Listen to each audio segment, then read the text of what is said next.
Hello friends, आज आपण एमती एक स्टोरी आसी जहाँ आपण को किछिटा शिक्षा दे पारिबो।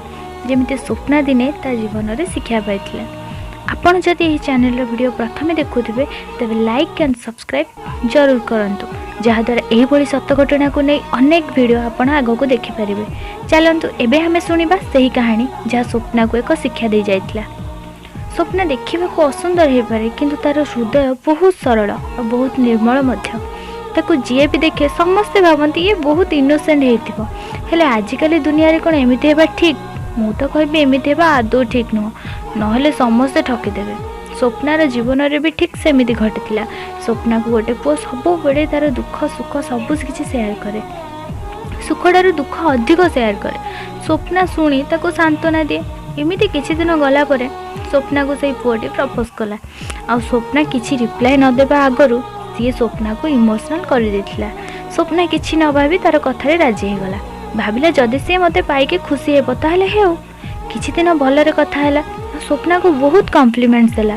बेचारा निरीह स्वप्नाटी किछि भी बुझी पारिलानी जे कोन हेउची ता सहित आ आगो को ता सहित कोन हेबो। किंतु वर्तमान को नहीं स्वप्ना खुशी होगा लगिला। किछि दिन पर दुई जन भितर मनांतर है, कारण पुओटीर सब वेटिंग आसे और से मिछरे कहे जे एमिति रिलेटिव सहित कथा होउछि बोली। तार सबु मिछ सत कथा को स्वप्ना सत बोली भाविनी। किंतु जेते बेले एई कथा ताको स्वप्ना पचारिबा को आरंभ कला सेबेठारु से पुओटी स्वप्ना को अवॉइड करबा को लागिला। से पुओटी देखा राजकुमार भली थिला आ झीओटी देखा असुंदर थिला। सेतिपाई स्वप्नार डर रोहुतिला जे सी आउ कहार हेजिबनी तो। एमिति दिने दुई जनक मध्य बहुत जुक्ति तर्क लगिला। आ से पिलाटी स्वप्ना को कहला, तू कौन भावुछु मते झीओ अभाव हेबे? मु जदि गोटे चटकी मारिबी ताहले झीओ माने मो पछरे पड़ जिवे। स्वप्ना को किछि न कहि चुपचाप रहिला। से पिलाटी कहला, मो पाखु केबे फोन करिबुनी, ओके कहि फोन काटिदेला। स्वप्ना ए कथा भाबी सब बेले कांदे, कारण स्वप्ना ताको हृदय भल पाउथिला। एमिति किछि मास गला परे दिने पिलाटी मेसेज कला स्वप्ना पाखकू। स्वप्ना से मेसेज रे बहुत खुशी हो गला। आ से मेसेज रो रिप्लाई भी देला।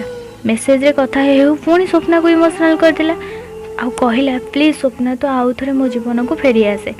स्वप्ना तार कथा सुनी बहुत खुशी हो गला आ कांदिला मध्य। आग भली दुई जन पुणी एकाठी हो गले।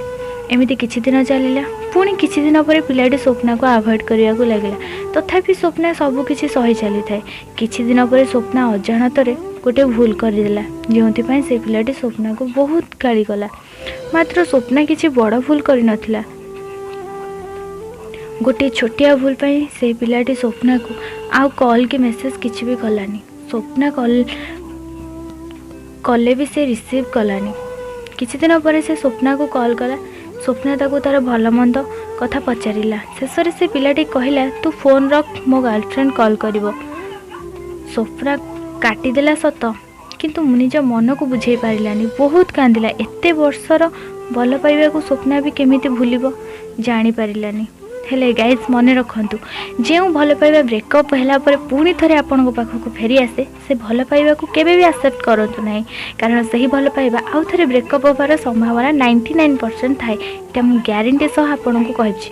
तेणु जी जाउछि ताको जीवा को दियंतु।